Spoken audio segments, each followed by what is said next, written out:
Hey guys, Lauren Losing here, and this is my second attempt in filming and posting my 2.5-year post-op Q&A video.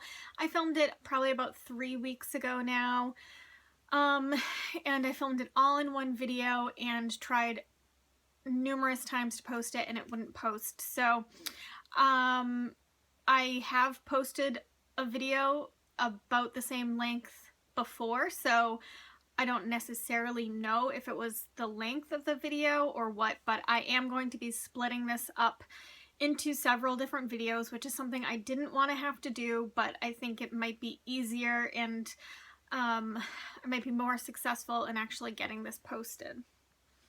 So I was thinking of grouping them into similar, subjects and doing it that way.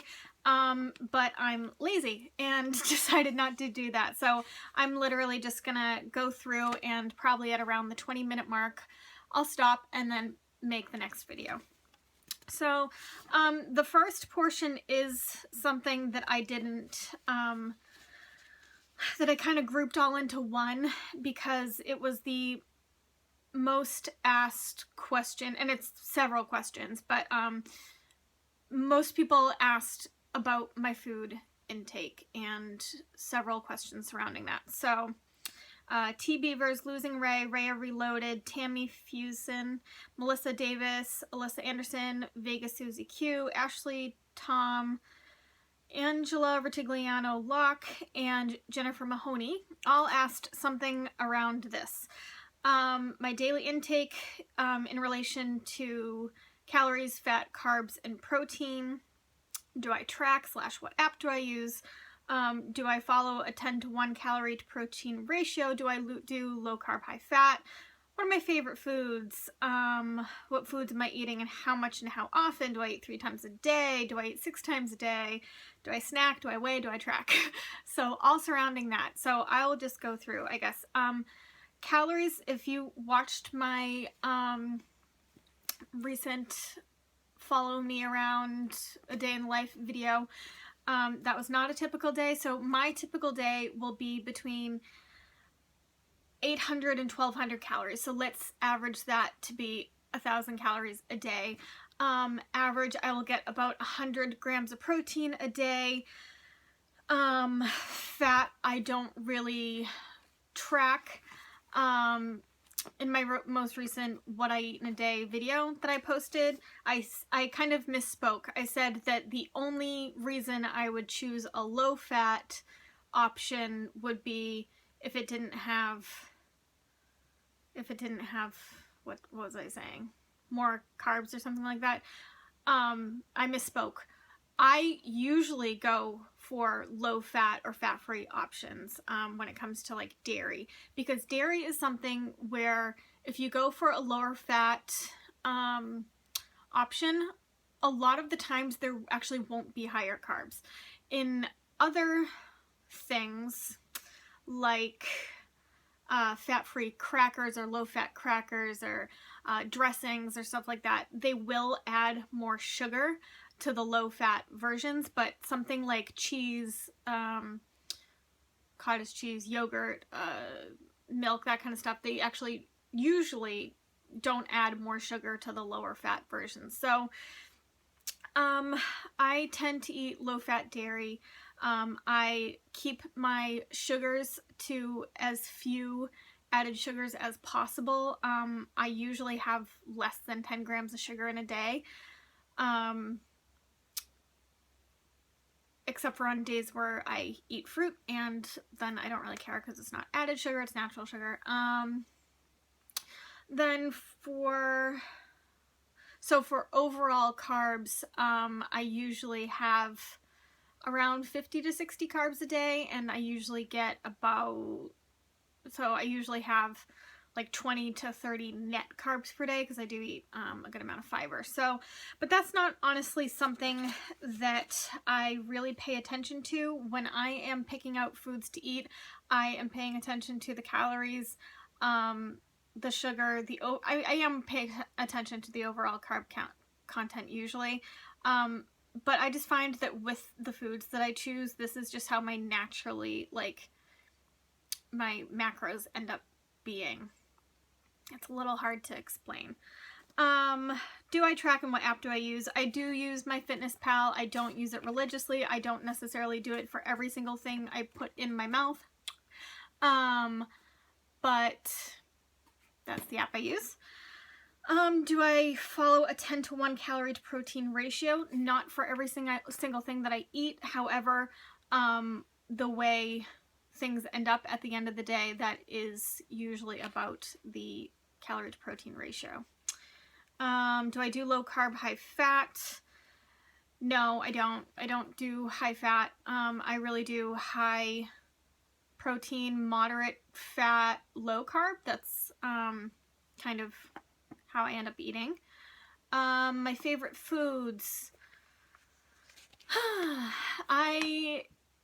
So you guys saw what I eat in a day recently. So the cottage cheese and chicken sausage has been a favorite of mine lately. I really like doing my own like Chipotle burrito bowl inspired type thing. So I'll do like either chopped up chicken breast or that's like seasoned with Mexican seasonings, or I will do like ground turkey and do it like or my own taco bowl. So I'll do salsa, I'll do sometimes I'll do like sauteed peppers and onions, and I'll do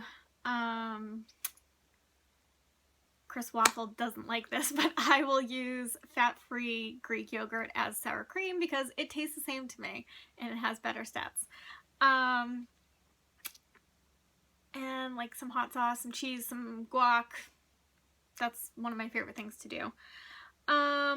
I also like making what people call dump meals and literally just like looking in my cabinets and saying, like thinking what sounds good together and just throwing it all in a crock pot.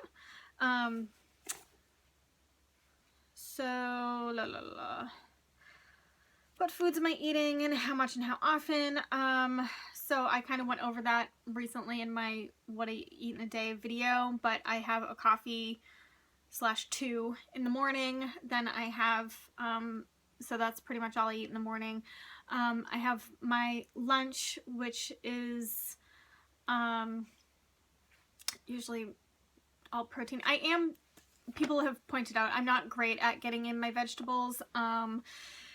Honestly, to get in my vegetables, I usually just end up eating like a serving of steamed vegetables as a snack. That's how I end up getting them in. I tend to eat them separately from my meals. That's just how I prefer to eat. So I eat probably around 5 times a day. So like lunch, snack, dinner, snack, and then morning, if you consider my coffee eating, which most people wouldn't because it's not. But yeah, I don't know, 4 to 6 times a day, depending on the day. So I don't eat 3 times a day. Maybe I could.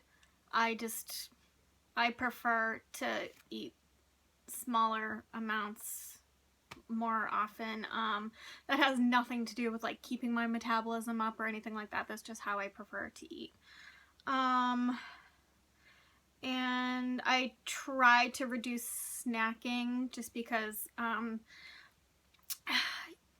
if you're eating small amounts and like eating like every half hour, you can get in a lot and then you're not drinking enough. And so I try to reduce snacking. Do I weigh? Not as much anymore. There are very specific things that I weigh. So my meat, I don't really weigh anymore because I'm using lean meat and I just eat what I can. I can tend to eyeball it.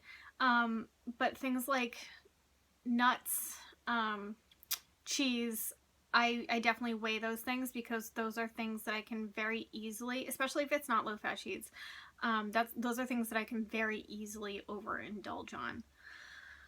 So I think that covered all of that. As I go along, there are going to be some separate questions about food and eating and stuff like that, and I'll just address them as I go. Jessie C. WLS, or Jess C. WLS asked, Did you find you had body dysmorphia after dropping the weight? I've lost almost 80 pounds on my own, and I definitely struggle with seeing myself 80 pounds heavier when I look in the mirror. Yeah, I definitely struggle with it, some days more than others. You know, when I was 300, sorry, I was never 300 pounds. When I was 269 pounds, 260 pounds, 250 pounds, I definitely saw myself as smaller than I was. I specifically remember taking my like official pre-op pictures and like feeling kind of good, even though I'm wearing the shittiest outfit and I have no makeup on. My hair is out in this like crazy fun bun. But I remember like taking those pictures and kind of feeling good, and then seeing them and being like, that's not me. That's not me. I'm not that big. So I definitely had the opposite. And then now, I definitely have days where I look in the mirror and it just really doesn't compute to me. I think some of that definitely has to do with the extra skin, but other times it's just I know what size I'm wearing, and when I look in the mirror, I feel like I look 3 sizes bigger.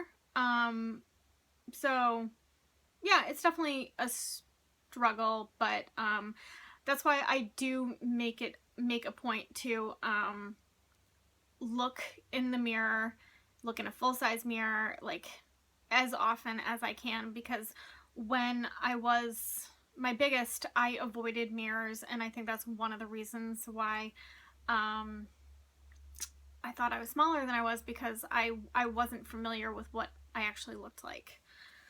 VSG Jody asked, what do you do now to deal with all the emotional baggage of life? So she asked a few different questions, so I'll start with that one.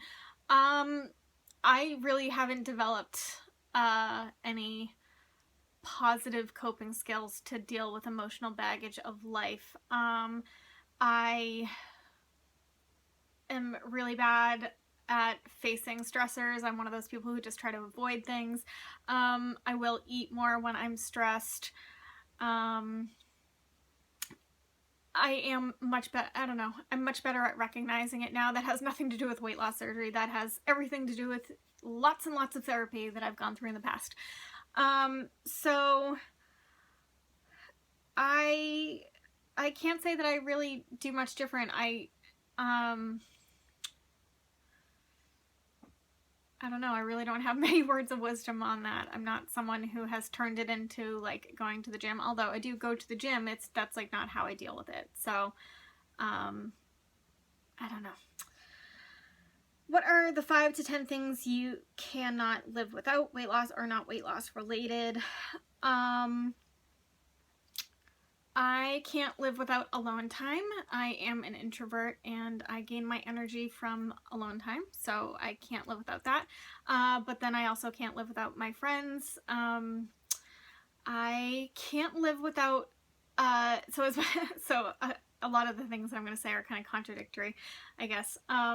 So while I like being home and being alone, I cannot live without like my car and a way to get out of the house, because that's a great way for me to like clear my head, and I really like long drives. And then I can't live without travel. I love going to new cities. I like exploring. So those are a few things. Also, have you thought about doing a day in the life of what you eat when you're on? Yes, and I did. So these questions obviously were asked like a month ago, maybe more than a month ago. So some of these I may have either answered or done in the meantime. Lindsay Cooks asked 3 different questions. 1, what are some of your trigger foods, the foods that are just safer out of your house? Crackers are definitely one of them.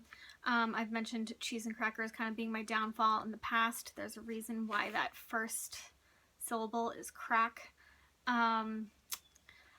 Popcorn is another one, specifically Skinny Pop though. I swear there is also like cocaine as one of the main ingredients in Skinny Pop because it is so addicting to me.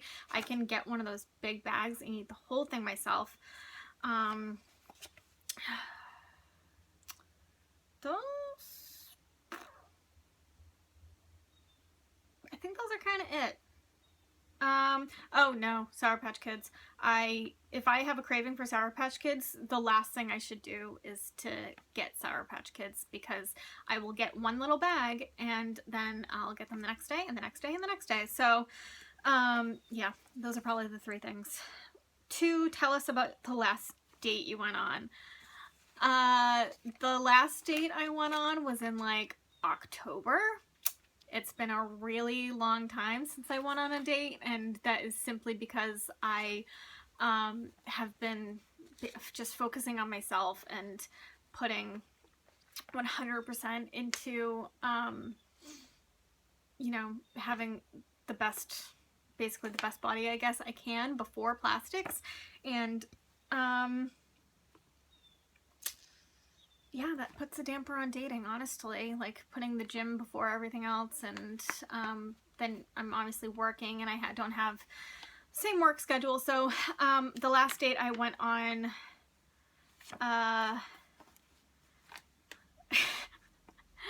it went well, and then we went on a few more dates, and those went well, and then it stopped. So yeah, moral of the story is, when you're 30, don't try to date a 22-year-old. 3, who is your favorite beauty YouTuber? I have a few. One is Jaclyn Hill. I love her personality, and she has like the most bomb makeup skills in the world. And then number 2 would be Samantha from Battle Ash Beauty. She is amazing, like hilarious, very down to earth. I love her. I'll just leave it at top 2. So those are my top 2. Fluffy Kitten 5 asked, how do you stay motivated? I stay motivated from thinking about where I came from and not ever wanting to go back to that. I stay motivated because I have goals that I want to accomplish, and plastics is keeping me motivated. The summer coming is keeping me motivated. Other people do get me motivated, but honestly, I get a lot of motivation just from within myself. And also, I've mentioned in the past how most people actually think that you get motivated and then you act, but there have been studies actually that action precedes motivation. So you basically, what that means is make yourself do something, and the motivation will come. Brand's VSG story asked, can you answer those dating questions that you guys were trying to do for the Naked Truth? As far as I know, I am supposed to be on the Naked Truth. I think we rescheduled it for the end of April, so in about a month or so. And I think that we are going to be doing the same topic that we were supposed to be doing, so like dating post weight loss surgery. I will check on that with Elizabeth, and if we're doing something else, then I will do like a separate video on dating post WLS. Angela Vertigliano and Vegas Susie Q both asked about my vitamin regime. So they wanted specifics. I take a calcium in the morning, and then I take it 2 other times throughout the day. So I take 500 milligrams of calcium 3 times a day. And then I take the rest of my vitamins at night. Someone asked me why I take my vitamins at night, and that could have to do with my insomnia. I can assure you it doesn't. I have had insomnia issues for a very long time, since I was a kid actually, and so the reason I take my multivitamin or my other vitamins at night is because I can't take vitamins on an empty stomach. They make me nauseous, they make me throw up. And it's just easier for me to remember to take them at night as opposed to like midday. And then to keep them separate, to keep my multivitamins separate from the calcium, because iron and calcium can't absorb at the same time.